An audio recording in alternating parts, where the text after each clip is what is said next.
ঢাকা থেকে সাইকেলে করে 200 কিলোমিটার পথ পাড়ি দেওয়ার এই গল্পটা এক অসহায় বাবার।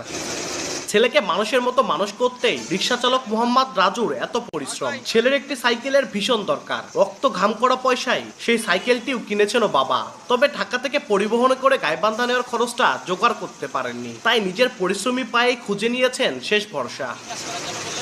ছেলে রিজওয়ানের জন্য কেনা সাইকেল সমেত বাসে করে আসার জন্য 3000 টাকার প্রয়োজন ছিল রাজুর। তবে পকেটে সাকুল্যে 2500 টাকা। আপাত দৃষ্টিতে মনে হতে পারে 500 টাকা আর এমন কি, তবে ওই 2500-এর মধ্যেই যে পরিবারের ঈদের খরচের সমীকরণ মেলাতে হতো রাজুকে। তাই 200 কিলোমিটারের কষ্টসাধ্য সাইকেল যাত্রা সিদ্ধান্ত নেন তিনি। আমি চিন্তা ভাবনা করিয়া খাটিকুটি করিয়া কিছু টাকা সংসারে দিয়া তারপরে কিছু টাকা আমার পোলার লাইগা ব্যবস্থা করিয়া আমি একটা দুঃখ করিয়া একটা ছোটো সাইকেল কিনছিলাম হাউস করিয়া।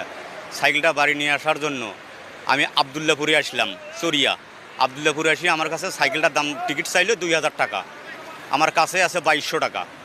এই 2200 টাকা দিয়ে যদি টিকিট করি তাহলে আমার বাড়ি পোলাপান খাবি কি সাইকেলটাও নিয়ে যেতে পারবো না। বৃহস্পতিবার ভোর 5টায় মোয়াখালী থেকে গাইবান্ধার পলাশবাড়ির উদ্দেশ্যে রওনা করেন। সাইকেল চালিয়ে বগুড়া যখন পৌঁছেছেন তখন ঘড়ির কাঁটা অতিক্রম করেছে 21 ঘন্টা। মহাসড়কে মধ্যরাতে একজন সাইকেল আরোহীকে দেখে তল্লাশির জন্য থামানো হয় চেকপোস্টে। সেখানে রাজুর গল্প জেনে সহায়তার হাত বাড়ায় সেনাবাহিনী। একটি ট্রাকে সাইকেল সহ রাজুর যাওয়ার ব্যবস্থা করে দেন দায়িত্বরত সেনা সদস্যরা। সঙ্গে পথে খাবারের জন্য দেন কিছু শুকনো খাদ্যদ্রব্য।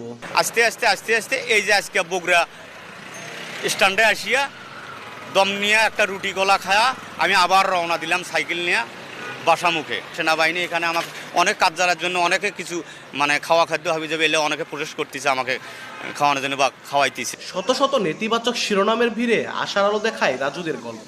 একই সঙ্গে প্রশ্ন ছুড়ে দেয় বিদ্যমান সমাজ বাস্তবতার মুখেও। দেশ স্বাধীনের 54 বছরে একজন দিনমজুরের ভাগ্য আসলে কতটা বদলেছে, আর অসহায় মানুষের পাশে মানবিকতার হাত বাড়ানো মানুষের সংখ্যাটাই বা এত দ্রুত কমছে কেন? আপাতত সে উত্তর খুঁজে সমাধান খুঁজতে হবে মানুষকেই। ভালো থাকুক সব রিজওয়ানদের বাবা, ভালো থাকুক সব রাজুরা।